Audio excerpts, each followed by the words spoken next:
unique in every way. Citi Prime News at 12 midday. Updates you on all the running stories and connects you to the newsmakers. Citi News.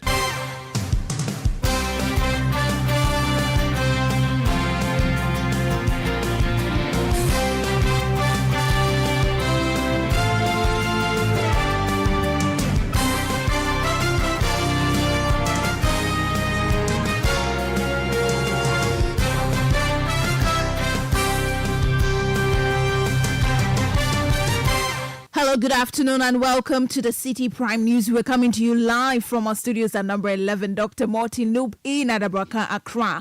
My name is Ajuaten Krama Domina. Coming up, Minority in Parliament Petitions Commission on Human Rights and Administrative Justice SHRAJ to investigate alleged secret recruitment into the security services. We are asking that the process that the Interior Ministry intends to embark upon be halted, right, pending the determination of our petition.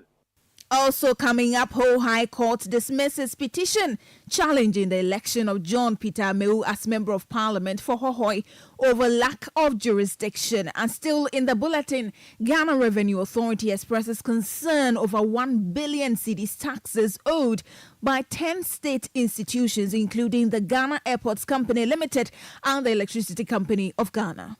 Airport Company and Graphic Corporation currently are having cash flow challenges.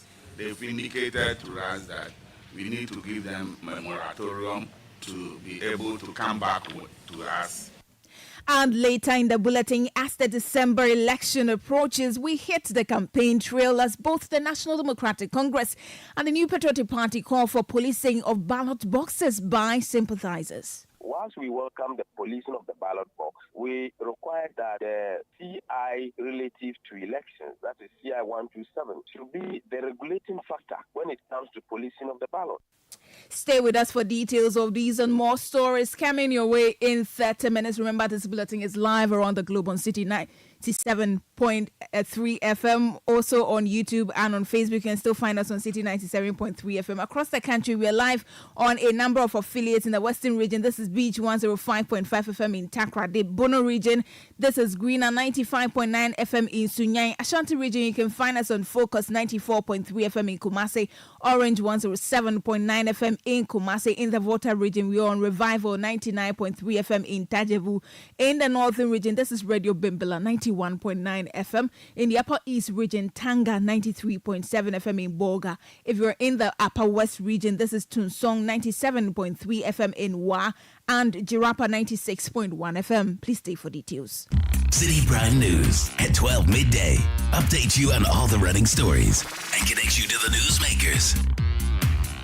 We're grateful for your company this afternoon. The Minority Caucus in Parliament has petitioned the Commission on Human Rights and Administrative Justice, SHRAJ, to investigate what they describe as unequal and unfair recruitment into the Ghana Immigration Service, the Ghana National Fire Service, the Ghana Police Service, the Ghana Prison Service, and the Narcotics Control Commission. They argue that the purported recruitment by the various security agencies and NACOC violates the Constitution and amounts to a flagrant abuse of power. The ranking member on the Defense and Interior Committee and Member of Parliament for Busa North, James Agalga, says the security agencies should halt this recruitment process until a determination of the petition is made by SHRAJ.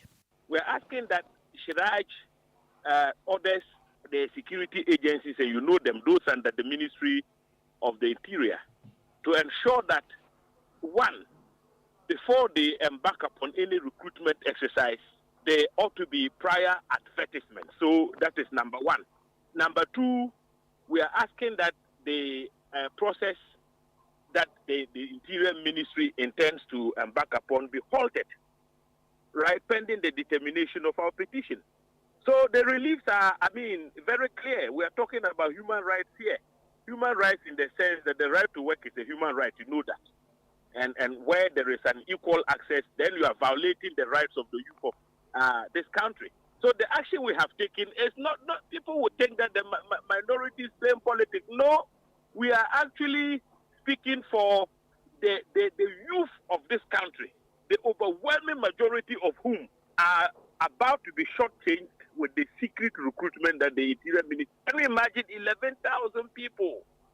They are intending to recruit as many as 11,000, yet you don't want to open up the process for Ghanaian youth who are qualified to apply.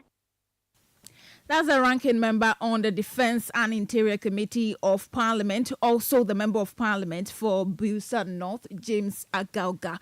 Let's stay in Parliament now. The 10 state institutions, including the Ghana Airports Company and the Electricity Company of Ghana, owe more than 1 billion cedis in taxes. This was reviewed during an engagement between the Public Accounts Committee of Parliament and the Ghana Revenue Authority. Now, although some of the entities are viable and have given an indication of payment, the committee raised concerns over redundant ones like the Tema Oil Refinery. Here's an interaction between the ranking member on the committee, Kofi Otri-Ejikum, and GRA officials. If you look at the list, some of the companies like Tema Oil Refinery, Produce Buying Company Limited, and others, they are virtually dead. So what are we going to do about such companies? Airport Company and Graphic Corporation currently are having cash flow challenges. They've indicated to us that we need to give them a moratorium to be able to come back to us. Yeah, so for them, they are prepared to pay once their cash flow improves. And what about the ones that, in my view, you may never be able to collect? Do you have anything to say about them? Mr. Chairman, we have done this before. We brought it to Parliament. We went through a process, and then we brought some to Parliament for Parliament to write it off. Okay. If it becomes necessary, after all avenues to collect these monies have failed, we will go through that same process and then come to Parliament. You had an interaction between the ranking member on the Public Accounts Committee, Kofi Otri-Ejikum, and GRA officials at the sitting today. Now, the Kolebu Teaching Hospital chapter of the Ghana Federation of Allied Health Professionals say it is determined to secure the establishment of an independent directorate and appoint a director to run the affairs. Currently, the allied health professionals are the leadership of the hospital, a decision they are opposed to. The latest decision to go ahead with their industrial action comes after an inconclusive meeting with the hospital on Friday, July 26. Now, in an interview with Citi News, the chairman of the Kolebu chapter of the Allied Health Professionals, Dr. Francis Kwachi, stated that members have been advised to proceed with their planned roadmap, which outlines a series of actions aimed at achieving the objectives. It was inconclusive. It wasn't successful. Our demands were not met. The board actually gave the credence that they were going to create a directorate. But instead of appointing a director for the directorate, they said they are going to appoint a deputy director rather. And we actually told them that was not what we were demanding, because you cannot create a directorate and appoint a deputy for the first time.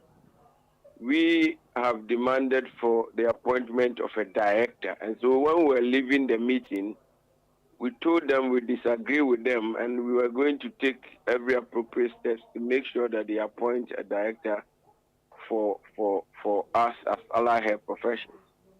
And so as it stands now, members have actually given the nod to resume our roadmap. You had the national chairman of the Kolebu Teaching Hospital chapter of the Ghana Federation of Allied Health Professionals, Dr. Francis Kwachi. Now, the Ghana Union of Traders Association, GUTA, says the implementation of a financial interoperability system in Africa will enhance cross-border activities across the continent.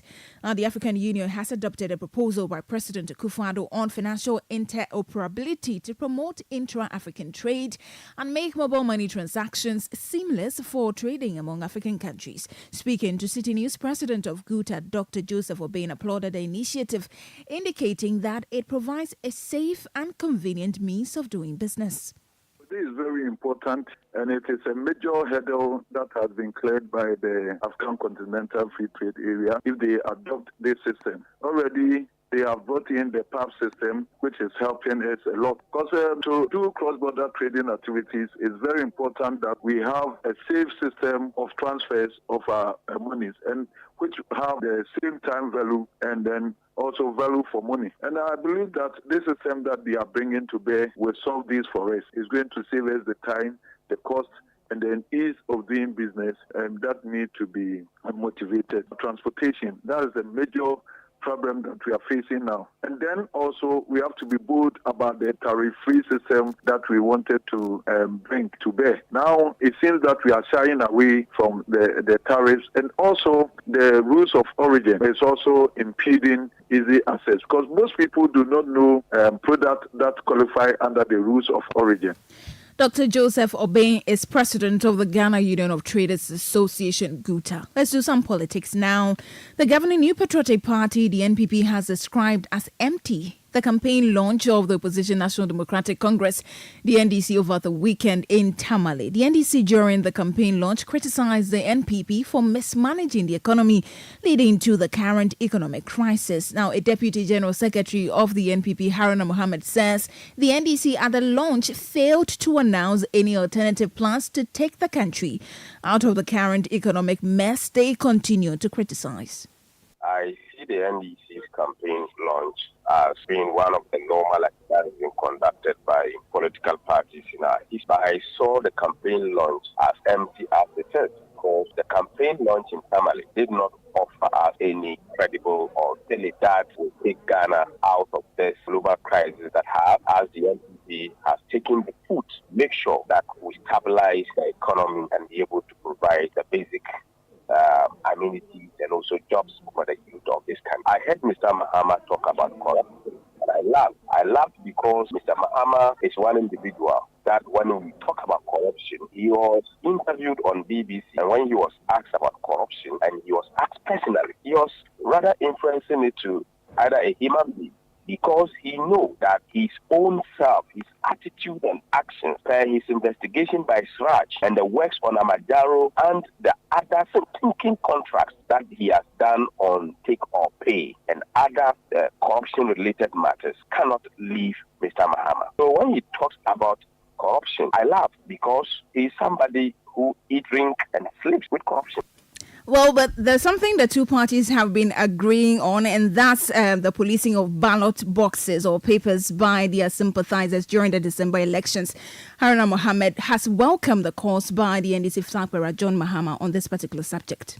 We welcome policing of the ballot box. Once we welcome the policing of the ballot box, we require that the CI relative to elections, that is CI 127, should be the regulating factor when it comes to policing of the ballots. We in the MPP have continued to say that elections are won at the polling station, and that is why after 2012 we went to court. And when we went to court, we went with our pinches from the polling station. So there is nothing wrong for them to police the ballot. If you are policing a ballot, for example, I have about 500 votes and you have 20 votes in that ballot box and you are policing it. What is wrong with that? Because we are not going to add anything to the ballot box. Everything in the ballot box is what is going to declare the election. So they can police it. But what I want Mr. Mahama to know is that he should always make sure that he speaks on point of law. You had the Deputy General Secretary of the New Patriotic Party, Haruna Mohammed. Now, the Students' Representative Council, the SRC of the Kwame Nkrumah University of Science and Technology, says the students affected by a recent fire at the hostel at Ayeduase are going through counseling to recover from the trauma. A devastating fire engulfed a two-story hostel last Thursday, with students losing their properties. In an interview with Citi News, the SRC President Yvonne Osei Adubia highlighted that the victims are going through counseling to recover quickly for their upcoming exams. They had a session with the Key University Counseling Center. So they spent some time with them, and I was there throughout their engagement with these victims at the SRC hostel. From time to time, they've been engaging them. Today, for instance, they have a session with them in the evening to make sure that emotionally they are okay and then they are mentally sound for the upcoming exams. They are also putting measures in place to help them get some steady materials. Okay, so now let's look at the accommodation you've provided. It's temporary. So at what point are they supposed to vacate these places you provided for them? They are there throughout the end of the semester, until the semester ends. From now until the end of the semester. Mostly, they reach hostel one academic year. And after the academic year, they move to another hostel or they maintain and then sleep in that hostel. So we speak with the hostel, management of the hostel, and then the directors of students affairs and see how best we can accommodate them, not just this year.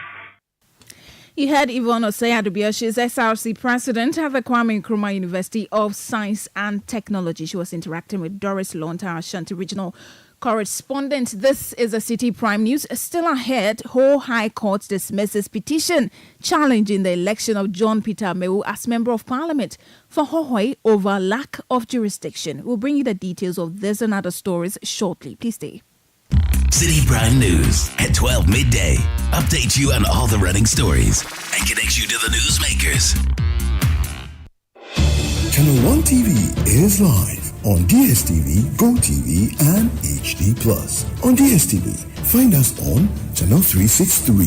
On GoTV, we're on Channel 117. And on HD+, get us on Channel 108. On a digital TV, run a new search. But take note that without an antenna, you cannot access Channel 1 TV. Channel 1 TV can be accessed on any free-to-air digital box, like the DSTV and HD+ boxes. Channel 1 TV. Telling your story, empowering change. Citi Prime News at 12 midday. Update you on all the running stories and connects you to the newsmakers. Yeah, welcome back. Now, the Works and Housing Minister Kojo Nkrumah has cautioned contractors on the Kaneshi drainage expansion work under the Greater Accra Resilient and Integrated Development Garrett project to adhere to the stipulated schedule for completion. Phase 1 of the project is expected to be completed in 12 months, while Phase 2 is expected to be completed in 14 months. Speaking at the signing ceremony, Nkrumah urged the contractors to enforce high safety standards while implementing the necessary measures to reduce traffic congestion in the area. As we know, Kaneshi is a very dense area in terms of population. It's also a very sensitive commercial space, and so the alternative routing, etc., needs to be done in a way such that commercial activity can go on while the work goes on, and then the alternative paths for access, etc., are well laid out. Also, particularly because it's a population-dense place, safety is something that is of a big deal to us. You know that we've just set up a Works Inspectorate division here at the ministry. And so we'll be following up on safety, places where you have to hoard, places where you have to have signage so that people don't get injured, whether you're workers or pedestrians or market women, etc. These are things that you have to pay attention to. Thankfully, in terms of funding, we don't have a challenge, and so we expect you to work with speed in accordance with the standards that we have. You heard the Minister for Works and Housing, Kojo Nkrumah. Now, the Poultry Farmers Association in the Ashanti region is intensifying calls for the government to ban the export of grains. They believe this move will prevent the shortage of the product in the country, which negatively affects the poultry industry. They are also urging the government to provide incentives for local production to prevent their businesses from collapsing. Chairman of the Ashanti Regional Poultry Farmers Association, Dr. Boris Beidu, speaking during a recent inspection of chicken processing at Rockland Farms and Boris B. and Dako Farms under the Food System Resilience Program, FSRP, commended the program for the support in reviving poultry businesses. At this moment, I would say a ban on exportation of grains. Yeah, it's not a bad idea, so at least it will help us to maintain certain prices. And again, government should also ensure that some sort of subsidies are given to local producers in terms of electricity, prices, in terms of price of grains, how we can also get lower prices to produce affordable chicken.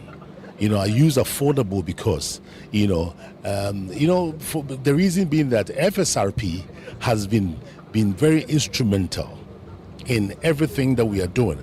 But if we have to put every cost on them, that it is not going to help. Dr. Boris Beidou is chairman of the Ashanti Regional Poultry Farmers Association. Now, the project coordinator of the Food System Resilience Program, Osei Owusu-Agyemang, and the deputy director of the Ministry of Food and Agriculture's Animal Production Directorate, Dr. Abdul Razak Okain, shared insights about efforts to support the poultry industry and prevent food insecurity in the country. In the agricultural value chain, we don't have sustainable businesses. They die, you understand, and somebody revives it new. The key is to make sure that at every aspect of the value chain, we build businesses that can be sustained and be resilient enough to be able to withstand the global shocks. So that is our focus now. This year, the ministry is under the PFD 2.0. It's targeting around 80 million broiler birds. Now the FSRP, we're working with the farmers. Is producing a part of this 18 million. So they are producing just 2 million of these birds, the broiler birds. We expect that by the end of the year, what the ministry is able to produce, together with other little bits and pieces of what others are providing, we will to meet the target that we set for ourselves. In general, what we are looking at within 5 years, we are expecting to reach national self-sufficiency in broiler production. You had first the project coordinator of the Food System Resilience Program, Osei Owusu-Agyemang, and the deputy director at the Ministry of Food and Agriculture's Animal Production Directorate, Dr. Abdul Razak Okain.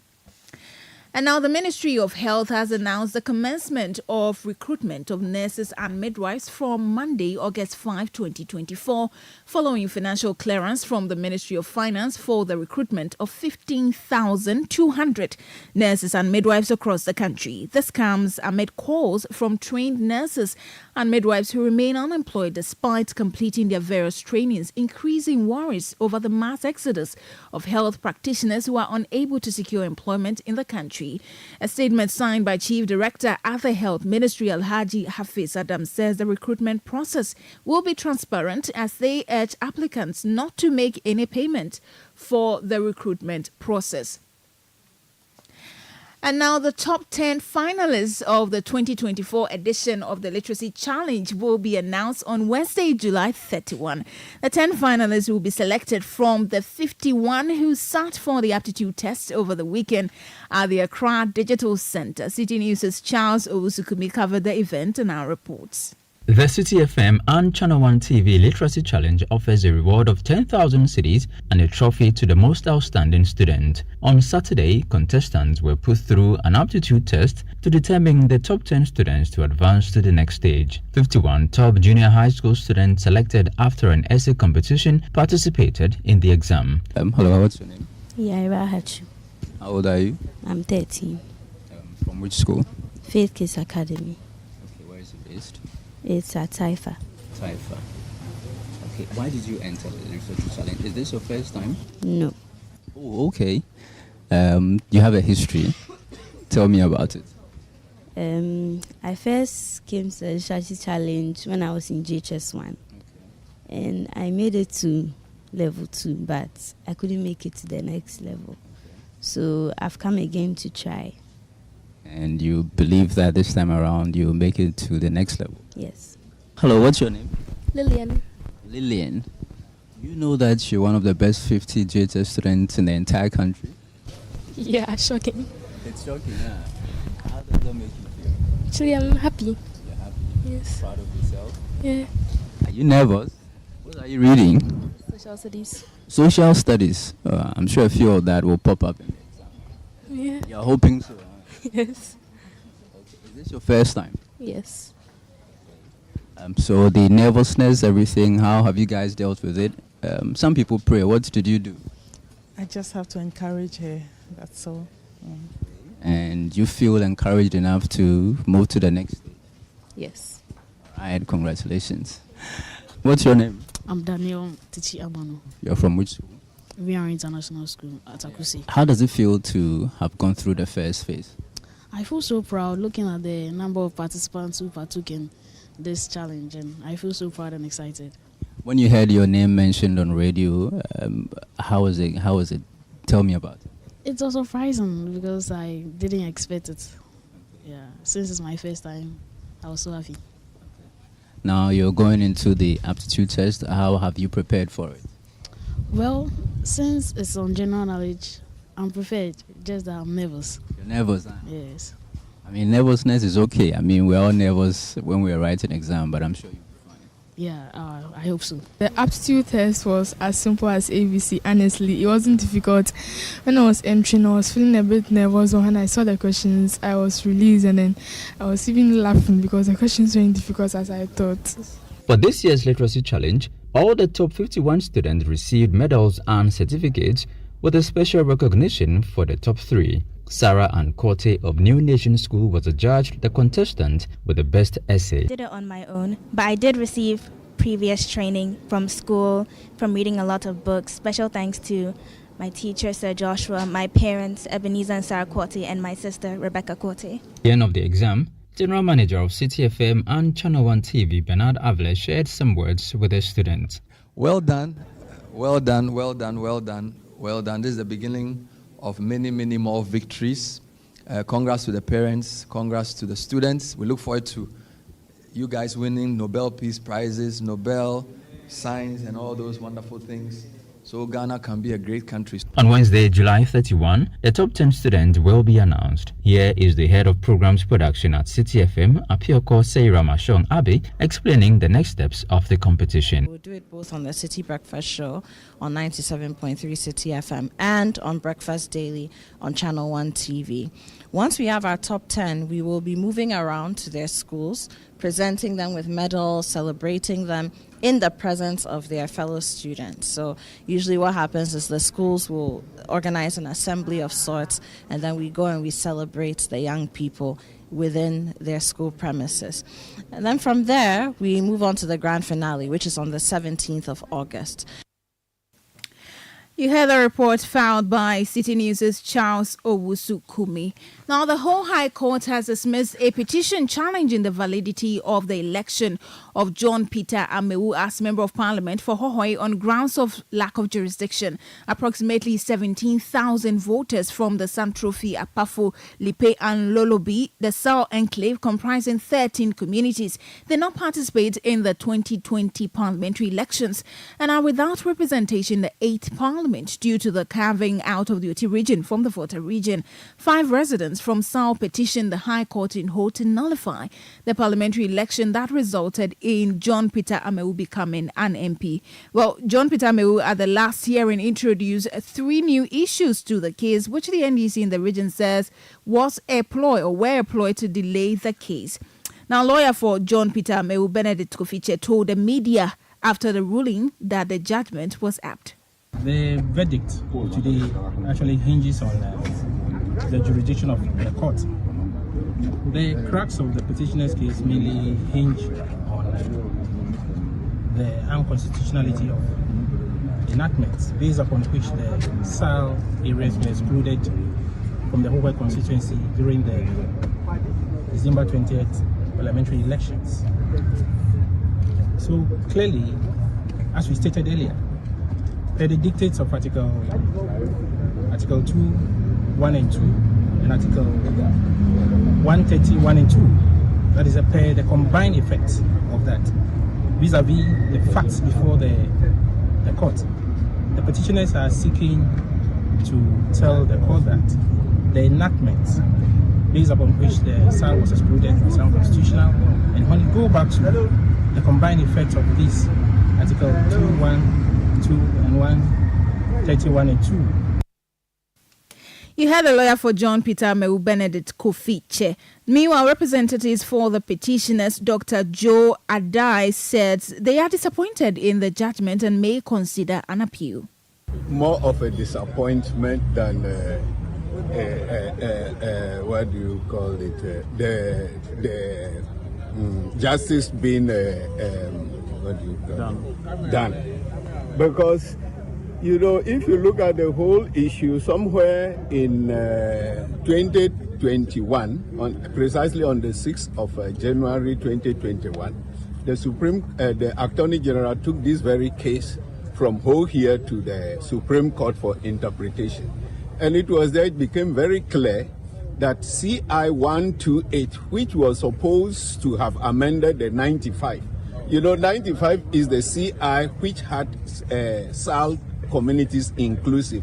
Meanwhile, Article 11.7 says that anything that becomes law in Ghana must be laid in Parliament same day and gazetted same day. So here we are.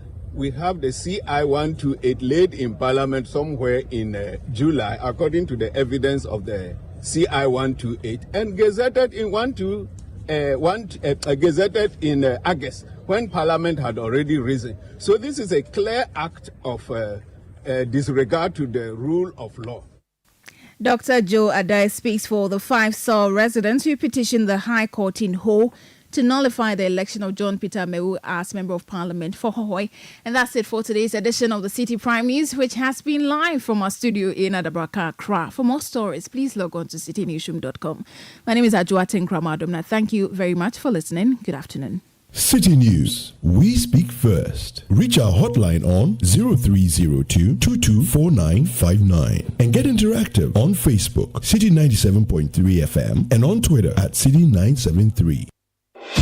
Channel 1 TV is live on DSTV, GoTV, and HD.